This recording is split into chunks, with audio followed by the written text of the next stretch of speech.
Welcome to the story spot. आज आप सुन रहे हैं मालती जोशी की कहानी बेटे की माँ। यह रिश्ता भैया के ससुर जी ने ही तय किया था। अम्मा ने तो एक तरह से भार उनके सिर ही डाल दिया था, और कहती भी तो किससे, भैया तो इस काम के लिहाज से बहुत छोटे थे, उनका अनुभव ही कितना था। जीजाजी थे जो दिन रात अपनी शान बघारा करते, अम्मा पर जब तब एहसान जताते कि दीदी से शादी करके उन्होंने बहुत बड़ा उपकार किया है। वे ये भूल जाते कि दीदी की शादी बाबूजी के सामने हुई थी, और उसमें बाबूजी ने अपनी हैसियत के हिसाब से बहुत ज़्यादा ही खर्च किया था। चाचा जी की तो लीला ही न्यारी थी। एक ही शहर में रहकर महीनों शक्ल नहीं दिखाते, हाट बाजार मिलते तो हालचाल पूछने से भी कतराते कि कहीं कुछ लेना देना ना पड़े, लेकिन जान पहचान वालों के सामने ये जरूर दिखाते कि भाई साहब की गृहस्थी का, स्वर्गीय भाई साहब की गृहस्थी का भार ढोते ढोते उनके कंधे झुकाए हैं। भैया की इंजीनियरिंग की पढ़ाई का तो ना जाने कहाँ कहाँ रोना रोया। इसलिए यह बात एक तरह से तय थी कि हम दोनों की शादी के लिए इन दोनों का कोई एहसान नहीं लिया जाएगा। भैया के लिए तो खैर कोई समस्या थी ही नहीं, नौकरी उन्हें बाद में मिली, रिश्ते उनके लिए पहले आने लगे। सवाल तो मेरा था, और मेरी शादी की चिंता अम्मा को घुन की तरह खाए जा रही थी। इसलिए उन्होंने सीधे समधी जी से बात की, देखिए भाई साहब, दो बार मेहमानों को झेलना मेरे बस का नहीं है, और ना ही मेरे पास उतना पैसा है, और ना काम बटाने वाले हाथ। इसलिए मैं एक ही बार में सब निपटा कर छुट्टी लेना चाहती हूँ। किसी तरह इस लड़की के लिए भी बर जुटा दीजिए तो मैं फुर्सत हो जाऊँ। बेचारे पांडे जी समझ गए कि बहन जी का यह अनुरोध नहीं, आदेश है, एक तरह से शादी की शर्त है। बेचारे अपनी बिटिया के लिए जूते चटका कर हलकान हुए जा रहे थे। अब यह एक और जिम्मेदारी सर आ गई।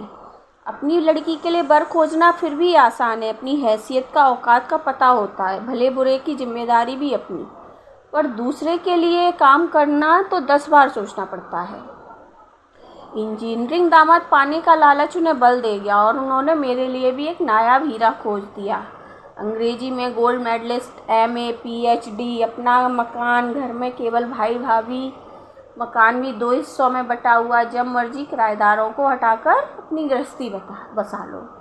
इतना अच्छा रिश्ता तो हम भी नहीं खोज पाते, और यहाँ खोजने को था ही कौन। देखने दिखाने का कार्यक्रम भी कानपुर में संपन्न हुआ।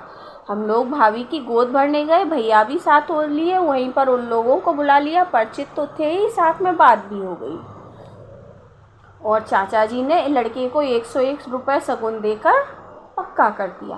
उनकी भाभी ने भी मुझे एक साड़ी दी। सगाई के लिए बात हुई तो उनके भाई बोले कि मैं ये सब ढकोसलों को नहीं मानता, अब बात तो हो ही गई है, आप शादी की तैयारी कीजिए।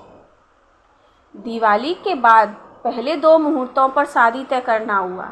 बीच में 2 दिन का अंतराल था जो जरूरी था, क्योंकि हम दोनों की साथ ही एक ही दिन में विवाह संभव नहीं था। इस बीच थोड़ा सा व्यवहारिक आदान प्रदान हुआ, जैसे जन्मदिन की बधाइयाँ, उपहार। सावन में हमने भाभी के यहाँ राखी डोरा भेजा, मेरे ससुराल से भी सामान आया। शुरू में हम पत्र भी लिखते थे, पर जब ये देखा कि अम्मा को अच्छा नहीं लग रहा है तो संयम कर लिया। 3-4 महीने की तो बात थी। जून के अंत में भाभी का रिजल्ट निकला, इंग्लिश में गोल हो गई। भैया बहुत बिगड़े। मैं तो इंग्लिश लिटरेचर देखकर ही रीझा था, नहीं तो आजकल BA पास लड़कियों को कौन पूछता है। उन्होंने फ़ौरन अपने बहनोई को पत्र लिखा और कहा समय निकालकर सुषमा को थोड़ा सा कोच कर दे। तब भैया कहाँ जानते थे कि वे अपने ही पैरों पर कुल्हाड़ी मार रहे हैं। अम्मा के उत्साह का अंत नहीं था। वो सब अपनी बीमारियां भूलकर तैयारी में जुटी। उनकी खरीदारी ख़त्म नहीं हो पा रही थी। एक से एक गहने, साड़ियाँ, स्वेटर, सूट। बेटी बहू और बेटे दामाद में कोई फ़र्क नहीं कर रही थी। जो घर आता उनके सामने अपना बक्सा खोल बैठ जाती और खूब प्रशंसा पाती।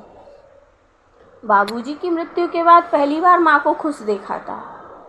फिर पता नहीं उनकी खुशी को किसकी नज़र लग गई। श्राद्ध तक तो अम्मा दम साधे बैठी रही। नवरात्रों के शुरू होते ही माँ हरकत में आई, और उन्होंने 2 शादियाँ थी, कोई मजाक नहीं था, इसलिए वो कामों में जुट गई। उन्होंने पहले भाभी के पिता को पत्र लिखा कि कैसा क्या इंतज़ाम कर रहे हैं। उसके बाद राजेश के भाई साहब को भी पत्र लिखा कि आप लोग कितने लोग आ रहे हैं।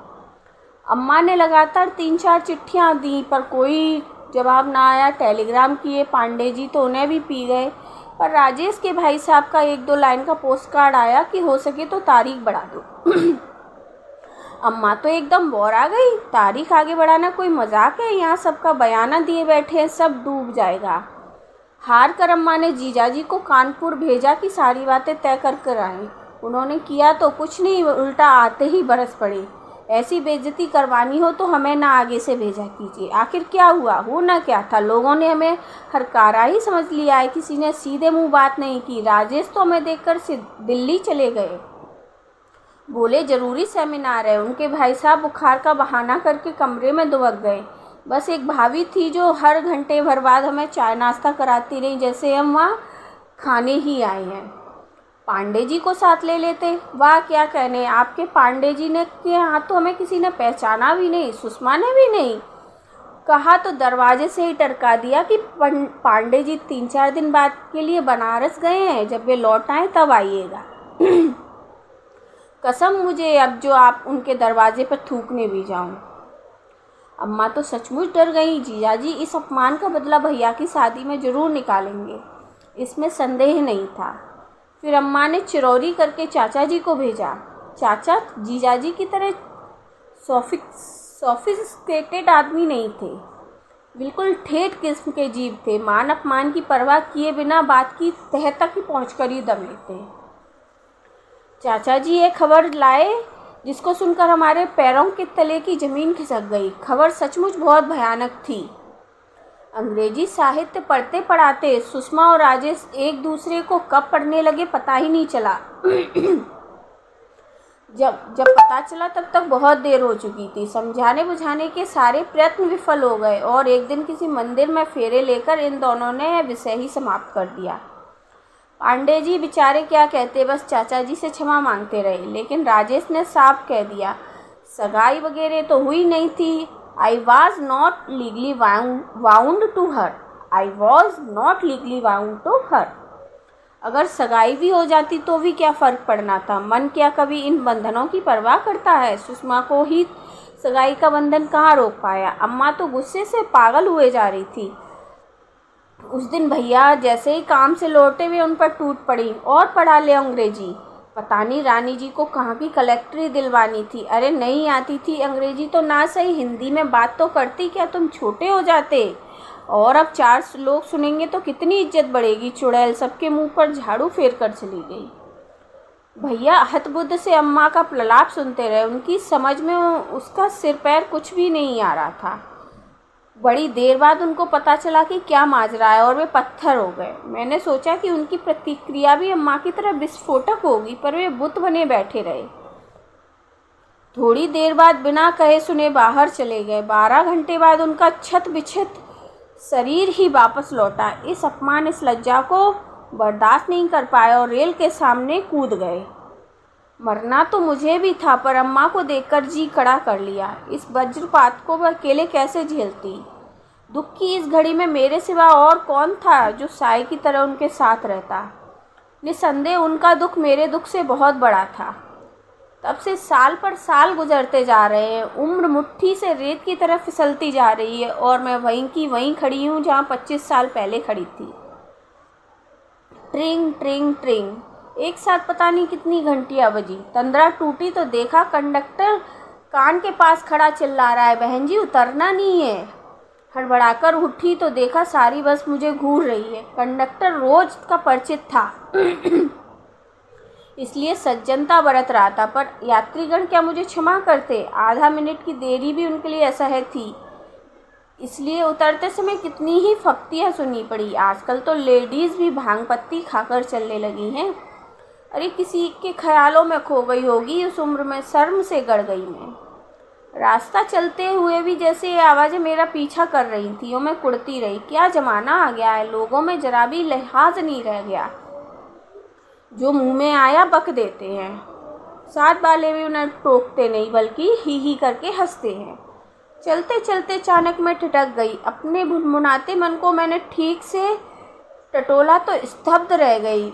मुझे ज़्यादा हुआ उम्र वाला फिक्रा ही चुभा था। गोया 43 साल की उम्र में कोई किसी के ख्यालों में डूब ही नहीं सकता। अगर यह सच होता तो क्या मैं अतीत को इतनी बारीकी से याद रख पाती? क्या उस भयावह अनुभव को फिर से जी पाती? अतीत के चलचित्रों में जो बार बार झांक रहा है, मुझे झकझोर रहा था, और चेहरा किसका था? राजेश का ही था तो था। और इतने दिनों से मैं भ्रम पाले हुए थी कि मैं सब कुछ भूल चुकी हूँ। वक्त का तकाजा भी वही था। इस उम्र में कितनी हिकारत से कहा था उस लड़की ने, जैसे किसी को याद करने का ठेका सिर्फ यौवन ने ले रखा है। 43 साल की उम्र में क्या कोई बूढ़ा हो जाता है? खैर, उसका भी क्या दोष है? मेरा सूखा शरीर, रूखा चेहरा, खिचड़ी बाल देखकर लोग अक्सर ही मुझे 50 पार पहुंचा देता है। कई बार मन किया कि बाल रंगने पर हिम्मत नहीं होती। अम्मा की घूरती निगाहों से डर लगता है। कई बार इच्छा होती है अम्मा कभी तो कहे कि तू कैसी होती जा रही है। जरा तो अपनी सेहत का ख्याल किया कर। पर अम्मा कभी कुछ नहीं कहती। उन्हें तो अपना रोना रोने से ही फुर्सत नहीं।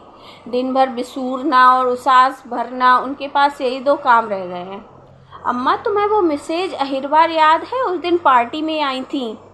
खूब याद है। और बिट्टो, हम कहे देते हैं ऐसे वैसों को घर मत लाया करो। हाँ, जिस तिस के जूठे बर्तन हम नहीं धोएंगे। हाँ, यानी अम्मा को उस बात का मलाल अब तक बना हुआ है। 2 महीने पुरानी बात भी उनके जेहन में अब तक ताज़ा है। पहली बार घर में किसी को बुलाया था, जश्न करने का मौका तो कभी आया नहीं। सब पीछे पड़ी रहती थी। ऊपर छत पर एक बरसाती नुमा कमरा बनवाया, उसी का बहाना लेकर सबको चाय पर बुला लिया। दिन भर अम्मा बड़े चाव से सब कुछ बनवाती रहीं। उनका स्वागत भी उन्होंने बड़ी आत्मीयता से किया। पर जैसे ही मैंने एक एक का परिचय देना शुरू किया, उनके चेहरे का रंग बदलने लगा।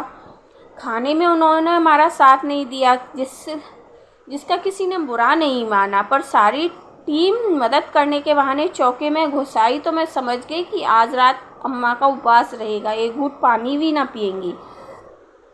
सबके जाने के बाद मैंने बर्तन समेटे। मैरी तो कभी घर में थी ही नहीं। अपने आप ही सब कुछ करना होता। अम्मा ने बस कप प्लेट धोने के लिए कहा। उन्होंने तो मना नहीं किया, पर इतना कुछ सुना दियो मानो मैंने उनका बुढ़ापा ही खराब कर दिया। इतना ताव आया था मुझे, मान लो आज भैया होते तो घर में रोज़ रोज़ पार्टियां होती। तब भी अम्मा ऐसे ही चीखती। दूसरे ही क्षण ख्याल आया, भैया होते तो अम्मा बर्तन क्यों धोती? इंजीनियर की माँ होती मैं, नौकरों की पलटन पर राज करती। अहिरवार की कोई बात कह रही थी ना तुम? अम्मा ने टोका। किस्सों में उन्हें बेहद रुचि है। समझती है कि बिट्टो ने बात उठाई है तो बेमतलब नहीं। मिसेज अहिरवार की बहन का लड़का उनके यहाँ आया हुआ है। सो अकेला नहीं है अम्मा, एक लड़की भी है साथ में, कानपुर के वाजपेयी परिवार की। लड़की की माँ ने जहर खा लिया है, बाप को हार्ट अटैक हो गया है, दोनों अस्पताल में भर्ती हैं। लड़की का बड़ा भाई पिस्तौल लेकर घूम रहा है कि या तो बहन को वापस ले जाएगा या दोनों को मार देगा। फांसी भी हो जाए तो परवाह नहीं। मिसेज अहिरवार बेचारी खूब रो रही थी। इतना गुड़ी लड़का है, बैंक में ऑफिसर है, बहन की सारी आशाएं उसी पर टिकी हुई हैं। यह तो लड़की भगाने से पहले सोचना था। उसने भगाई नहीं है अम्मा, लड़की खुद उसके साथ आई है। और कोई बच्ची नहीं है उसके साथ, बैंक में काम करती है। पढ़ लिख कर तो यही होगा। अम्मा का तकिया कलाम है। जहाँ कुछ उल्टा सीधा सुना, सारा दोष पढ़ाई के सिर मढ़ दिया। जैसे पढ़ लिख कर सभी लड़कियाँ आवारा हो जाती है। एक मैं भी तो हूँ, पढ़ी लिखी नौकरी कर रही हूँ, फिर भी 25 सालों से जोग धारण किए हुए बैठी हूँ कि नहीं। पर अम्मा की आंखें मुझे तो शायद कभी देखती ही नहीं। अम्मा, उस लड़की के माँ बाप कौन है जानती हो? कौन? वही जो कभी तुम्हारी बहू और दामाद बनने वाले थे। अम्मा का मुंह खुला का खुला रह गया। नाम और गली जरा परिचित सा लगा तो मैंने कुरेद कर पूछ लिया, अम्मा मेरा ख्याल है हम बिटिया का विधिवत कन्यादान ही कर दें। किसी दिन वह तुम्हारी भी पोती हो सकती थी। खबरदार अम्मा दहाड़ी उस कुलक्षणी, प्लीज़ अम्मा। अम्मा का पैंतरा देखकर मैंने ज़बरदस्ती उन्हें टोक दिया, क्योंकि जब वे गाली देती हैं तो ऐसी गालियाँ देती हैं कि कान बजने लगती हैं। खासकर सुषमा के लिए तो इनके पास इन अनमोल बोलों का अक्षय कोष है। राजेश हर बार साफ बज जाते हैं, क्योंकि हत्या तो भैया की हुई है। मुझे भी किसी ने जिंदा लाश बना दिया, उन्हें नज़र नहीं आता। मेरे टोकने से अम्मा की धारा प्रवाह, गालियों पर तो ब्रेक लग गया, पर उनका बुदबुदाना अब भी जारी था। अम्मा, मैंने कहा, क्यों अपनी जवान गंदी करती हो? अपनी करनी तो वे खुद ही भोग रहे हैं। बिट्टू, यह तो होना ही था। बबूल में कभी आम फले हैं? ऐसी माँ की कोख से सभी सती सावित्री तो पैदा होने से रही। इसलिए तो कहते हैं, भगवान के घर देर है अंधेर नहीं। सच, मुझे तो आज बड़ी तसल्ली हो रही है। कलेजे पर ठंडक पड़ गई मेरे। जितना उसने मुझे रुलाया है, भोलेनाथ उससे ज़्यादा उसे कल पाएंगे। मरते समय उसे कोई पानी देने वाला ना होगा। अम्मा बदस्तूर शुरू हो गई। घर की दीवारें उनकी बद्दुआओं से प्रतिध्वनित हो रही थीं। एक एक शब्द कानों पर हथौड़े की तरह पड़ रहा था, पर उन्हें चुप कराने का सामर्थ्य नहीं था। उनका पूरी शाम बड़बड़ाना जारी था। रात खाना खाते समय भी खासे मूड में थी। बार बार कह रही थी, तुझे अच्छा नहीं लगेगा इसलिए रुक गई, नहीं तो आज ठाकुर जी को हलवा पूड़ी खिलाने का मन हो रहा था। कितनों दिनों बाद अच्छी खबर सुनाई। जी खुश हो गया, आत्मा को शांति मिली। लेकिन मुझे रात भर नींद नहीं आई। फुर्सत में लेटे लेटे जब अपना ही मुआयना किया तो मैं चकित रह गई। मेरी नींद खुशी ने उड़ा दी थी। हाँ, सचमुच में खुश तो थी, अम्मा से भी ज़्यादा। मुझे अम्मा से ईर्ष्या हो रही थी। कितनी खुशी है वे, बेखटके मन की बात कह डालती है। मैं सभ्यता का मुखौटा ओढ़े अपने में कुड़ रही हूँ। अपना यह सॉन्ग किसे दिखाना है, किसे रिझाना है? खुलकर क्यों नहीं कहती कि आज मेरे कलेजर पर भी ठंडक पड़ी है, मेरी भी बद्दुआएं रंग लाई हैं। तुमने हम दोनों भाई बहनों की ज़िंदगी उजाड़ दी थी, आज तुम्हारे दोनों बच्चों के सिर पर भी काल नाच रहा है। ईश्वर ने बहुत सही न्याय किया है। पर मज़े की बात तो यह है कि मेरा सारा रोष आक्रोश राजेश के लिए था। सुषमा को तो मैंने कब का बरी कर दिया था। नींद नहीं आ रही थी, फिर भी दम साधे पड़ी रही।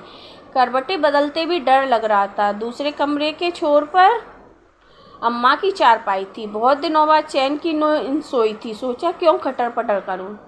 3 बजे तक किसी तरह मैंने सब्र किया, फिर उठना ही पड़ा। बिल्कुल धीरे से बिस्तर छोड़ा, अब दबे पाँव भीतर गई। बाथरूम का दरवाज़ा, पानी का मटका बहुत धीरे से खोला और बंद किया। जरा भी आवाज़ न होने दी।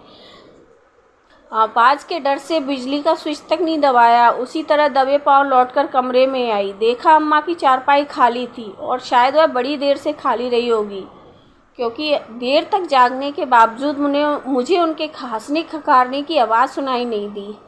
कहाँ चली गई अम्मा? भीतर तो नहीं। मैंने बाहर झांका, बरामदे की जाली से लगी वे एकदम बाहर निहार रही थी। अम्मा, मैंने आवाज़ दी। वे चौंकी। उन्होंने पलटकर देखा। उनकी आंखें डबडबाई हुई थीं। शाम को उल्लास से दमकता चेहरा बुझ सा गया था। क्या बात है अम्मा, नींद नहीं आ रही? डूबती आवाज़ में बोली, सब किस्मत की बात है लिली। एक वह बेटा है जो घर की आन बान के लिए मरने मारने को तारू हो गया। एक हमारे थे जो चुपचाप पटरी पर लेट गए। यह भी न सोचा कि अम्मा का बुढ़ापा कैसे कटेगा। मैं स्तब्ध रह गई। अम्मा की पीठ पर रखा मेरा हाथ बर्फ हो गया। तो क्या अम्मा सारी रात जाकर इसी चीज़ का मातम मना रही थी? क्या वे बिल्कुल भूल गईं कि उनके बुढ़ापे की गरिमा बनाए रखने के लिए मैंने अपना यौवन राख कर दिया? वे फक कर रो पड़ी। मैं जड़बत खड़ी रह गई। उन्हें सांत्वना देने का जरा भी मन नहीं हुआ, क्योंकि पता था कि इन आंसुओं में एक भी मेरे लिए नहीं है। मेरे लिए, मेरे उजड़े अतीत के लिए, मेरे सूने भविष्य के लिए, मेरे बिखरे सपनों के लिए। अम्मा कब रोई थी जो आज रोएगी? आज पक्का विश्वास हो गया अम्मा को कि जिनके लिए तिल तिल जी रही है वे मेरी माँ नहीं है, वे तो भैया की माँ है, अपने बेटे की माँ है। धन्यवाद।